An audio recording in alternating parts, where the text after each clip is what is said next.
Greetings and salutations, folks. My name is James Balmuta, and in this short tutorial video, we're going to show how we can use Selector Gadget to identify elements on a web page, and then the Arvist R package to scrape that data from the website.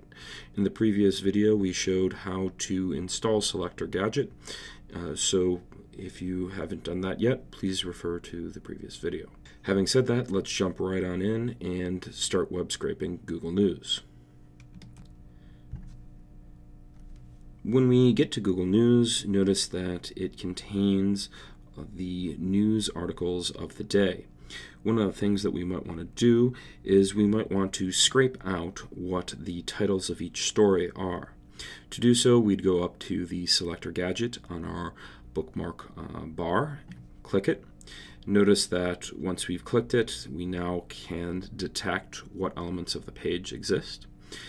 And with our goal in mind of retrieving all of the article titles, we want to hover our Selector Gadget over the first article title, which in this case is Women Who Opened Fire at YouTube Headquarters is Identified. If we go ahead and click, notice that the page has its elements slightly changed. So up at the top, you'll see that the element that we wanted is in green, and you'll also sort of see that other selectors that exist, in this case the YouTube, San Bruno, in the news, China tariffs, Donald Trump, these articles are also being, or not articles, but these tags are also being selected. So if we don't want them, one of the things that we need to do is we need to specify that by clicking on the yellow to deselect it. Notice when we clicked on the yellow to deselect it, one of the elements, or I should say the element that we clicked on, turned red. Now, a lot of students will stop at this particular junction, but it's important that we check to see if there are any other elements on the page that don't agree with what we found. So scroll all the way through the page. Notice if there's any yellow outside of the article titles. In this case, when we reach the bottom of the page, there's no other yellow outside of the article titles, which means that the selector in the bottom right of the page is going to be correct. To access the selector, click in the text field, then either press Control-C or Command-C to copy it. And once we've copied it, we can then go into R. From R, we want to create a code chunk within the R Markdown document, which is just 3 backticks, curly brackets, and R, and curly brackets, and then 3 more backticks towards the end. We want to first load in to this code chunk the library that we're going to be using. In this case, it's Arvist. From there, we want to actually retrieve the web page, and we can do that by saying Google_news equals read_HTML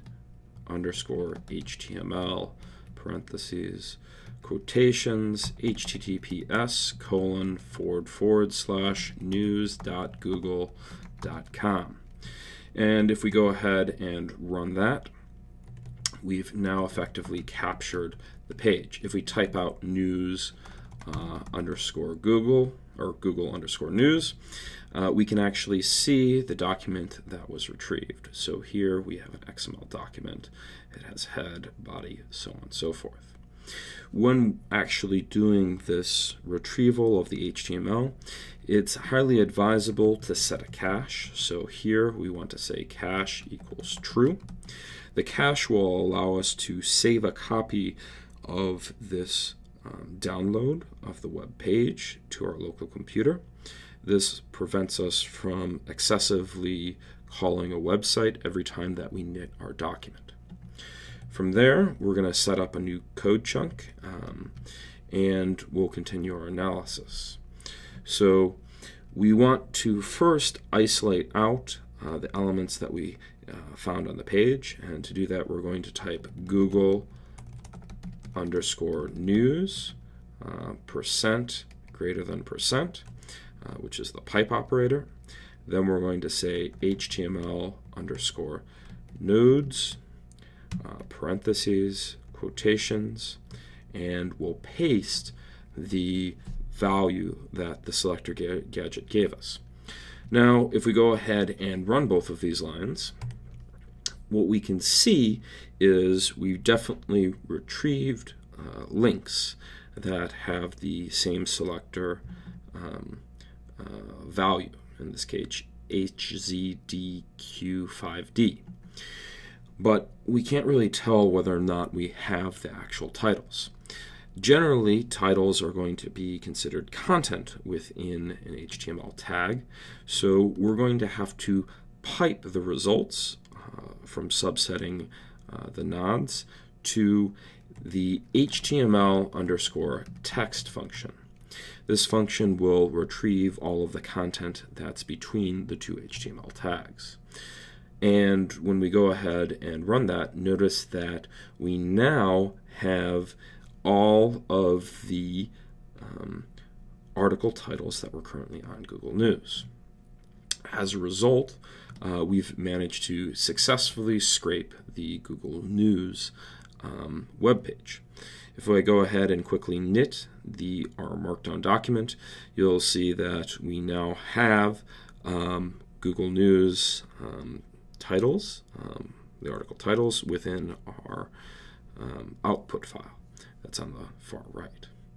That was a very quick introduction to using Arvist and Selector Gadget to scrape a website.